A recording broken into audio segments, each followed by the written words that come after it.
ሻሎም ሻሎም ቤተሰብ እግዚአብሔር አምላኽ ሰላምን ጸጋን ናይ ክርስቶስ ምስ ኩልኩም ከመይ ጸኒሕኩም እዚ ዝበለጸ ቃል ንድበለጸ መዓልቲ ዝብል ፕሮግራምና እዩ ሎሚ ድማ ነዚ መዓልቲ ድኸውን ቃል ክንካፈል ኢና ሎሚ ንካፈሎ ቃል ድበለጸ መንገዲ ንኹነታትና ንቕይረሉ ድብል ብኸመይ ዓይነት መንገዲ ኢና ንኸበድቲ ኩነታት ኣብ ህይወትና ንሓልፎም ንቕይሮም ገለገለ ኩነታትና ንምንታዮም ምቕያር ደኣቢ ንምንታይ ነዊሕ ግዜ ይወስዱ ክሳብ ክንኡ ግዜ ክወስዱ ስለድግብኦም ድዩ ኣይኮነን ብሩኻት ብዙሕ ግዜ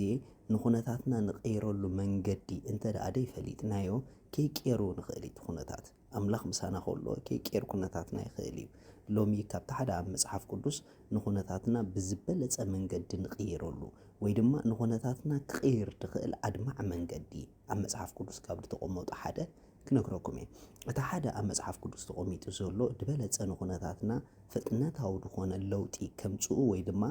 ምቕያር ክንርኢ ድገብር መንገዲ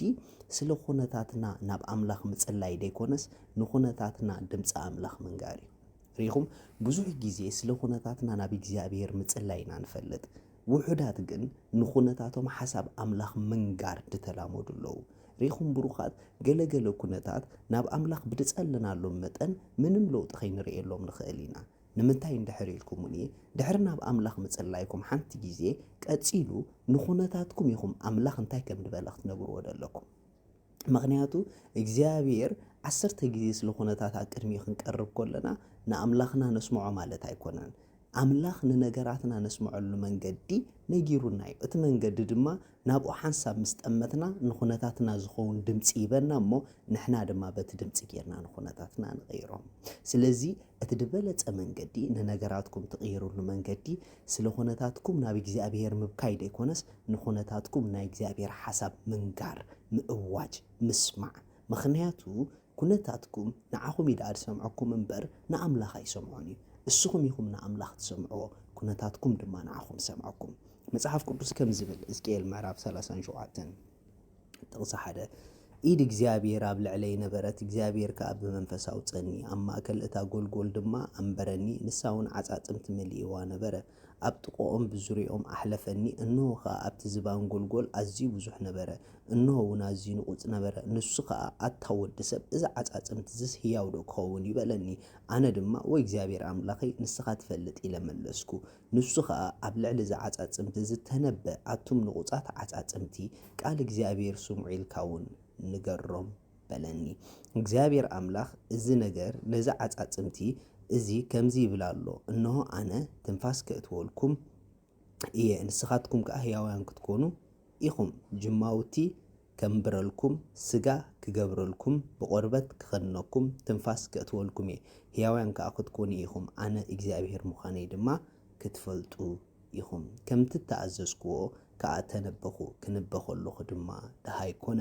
እንሆ ከዓ ፍንሕኒሕ ኮነ እቲ ዓጻጽምቲ እውን ዓጽሚ ኣብ ዓጽሙ ተቐራረበ እንሆ ከዓ ጅማውትን ስጋን ክወጾም ቆርበት ድማ ክኸድኖም ርኤኹ ትንፋስ ግና ኣይነበሮምን ኢሉ ሽዑ ቀጺሉ ትሕት ኢሉ ከዓ ከም ዝብል ኣነ ከዓ ከምቲ ዝተኣዘዝኮ ኢሉ ብ10 ተነቢኹ ትንፋስ ድማ ኣተዎም ህያውያን ኮኑ ኣእጋሮም ከዓ ቆሙ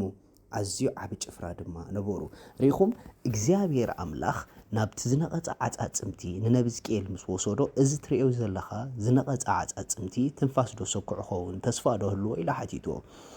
ነቢ ሕዝቅኤል ድማ ንስኻ ትፈልጥ እግዚኣብሔር ኢልዎ ሽዑ እግዚኣብሔር ከመይ ገይሩ ነቢ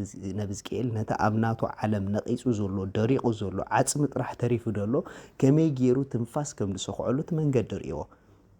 ንሱ ድማ ንኹነታትካ ቃለይ ከም ዝሰምዑ ግበሮም ኢልዎ ሪኹም ሕዝቅኤል ድምፂ ኣምላኽ ሰሚዑ ዝነቐጹ ዓጻጽምቲ ከዓ ድምፂ ሕዝቅኤል ሰሚዖም ሎሚ ምናልባሽ ድተባላሸወ ተስፋ ደይብሉ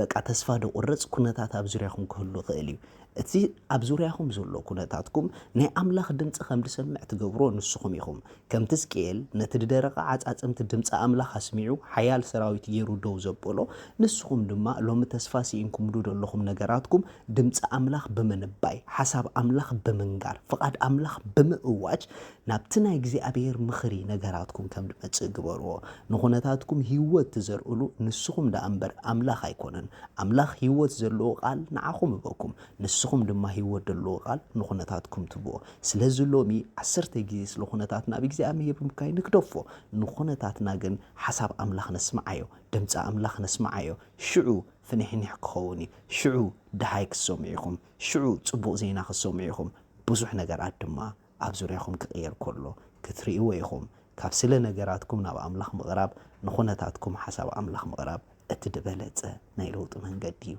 ንስኹም ብሉጻትን ክቡራትን ኢኹም ሻሎም